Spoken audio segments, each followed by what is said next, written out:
বিবেকানন্দর মতো আহারবিলাসী মানুষ এই বাংলায় খুব কমই জন্মেছে। একই তো উত্তর কলকাতার বাসিন্দা, তার ওপর সচ্ছল পরিবারের ছেলে।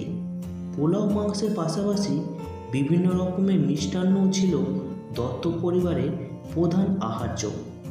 বিবেকানন্দ অর্থাৎ নরেন্দ্রনাথের বাবা বিশ্বনাথ দত্ত নিজেও ছিলেন খাদ্যরসিক। এছাড়াও শোনা যায় বিলেতে বেদান্ত আর বিরিয়ানির প্রচার বিবেকানন্দ একসঙ্গেই চালিয়েছে। খাদ্যরসিক ব্যাপারটাকে এতটাই ভালোবেসে ফেলেছিলেন যে তিনি কলকাতায় একটি ক্লাব খুলে ফেলেন, নাম দেন পেটুক সংঘ। নিজের বন্ধুবান্ধব সহ সমস্ত পেটুক মানুষদের সদস্য করে এই ক্লাবের। এমনকি সেখানে নিজে হাতে চপ কাটলেট রান্না করে নিজে খেতেন আর সবাইকে খাওয়াতেন। স্বামীজির তৈরি চপ কাটলেট সবাই আনন্দ সহকারে খেত।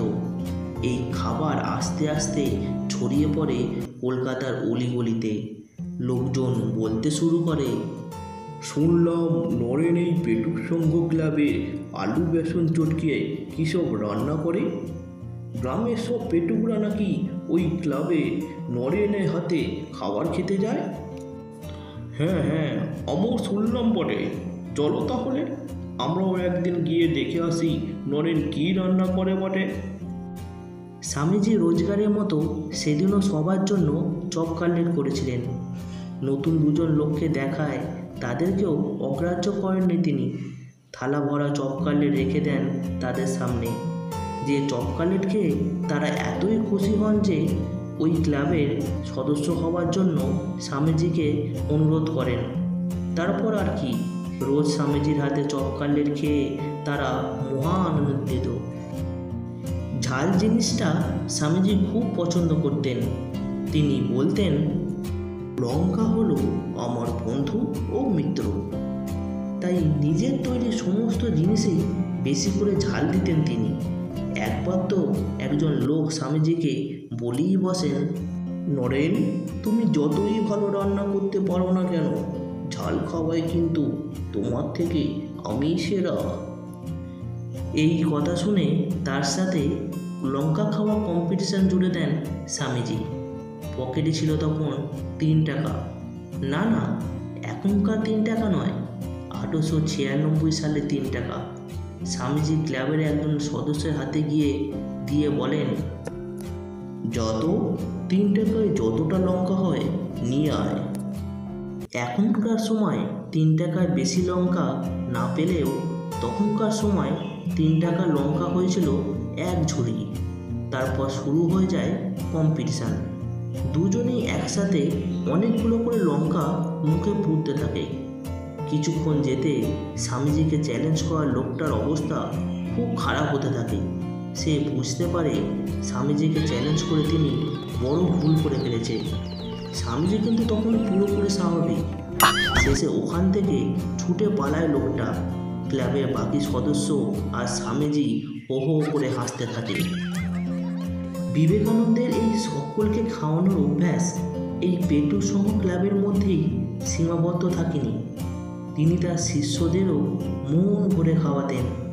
একদিন স্বামীজি একটা পুকুর পাড়ের সামনে দিয়ে হেঁটে যাচ্ছিলেন। সামনে দিয়ে আসছিল তার শিষ্য শরৎ। তার হাতে ছিল একখানা বড় মাপের কাতলা। কাতলা দেখে স্বামীজির বড় শখ হলো সে নিজের হাতে ওই কাতলাটা রান্না করবে। সে তার শিষ্য শরণকে বলল, আজ আমি তোর বাড়িতে গিয়ে এই মাছটা তোদের রান্না করে খাওয়াবো। এই শুনে তো শরণ বেজায় খুশি। গ্রামে এই কথা ছড়িয়ে পড়তেই আশেপাশে সমস্ত শিষ্যরা শরতের বাড়িতে ছুটে এলো স্বামীজির হাতে রান্না খেতে। রান্না খেয়ে তারা তো বেজায় খুশি।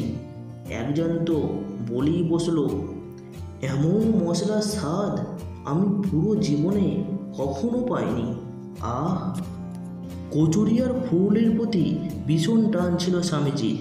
নিয়মিত সিমলাপাড়ার বিখ্যাত দোকান পরমেশ্বরের কাছে সকালে কচুরি আর সন্ধ্যায় ফুলুরি না খেয়ে তার দিন শেষ হতো না। তাই সকাল হতেই স্বামীজি রোজগারের মতো রওনা দিয়েছেন কচুরি খাওয়ার জন্য। এই পরম, গরম গরম কচুরি দে দেখিনি। আজ দেখছি কচুরি বেশ ভালোই ফুলেছে, দে দেখিনি, মজা করে খাই। কচুরি খেতে খেতে স্বামীজি যে কখন ঝুড়ি ফাঁকা করে দিতেন পরম তার টেরই পেত না। ঝুড়ি ফাঁকা করার পরেও স্বামীজি বলতেন, আরও দুটো দে না পরম। এই তো ছিল স্বামীজি সকালবেলা। আর সন্ধ্যাবেলা তো স্বামীজি দেখা মিলত এই দোকানে। গরম গরম ফুলুরি ছিল তার সন্ধ্যাবেলার প্রিয় খাবার।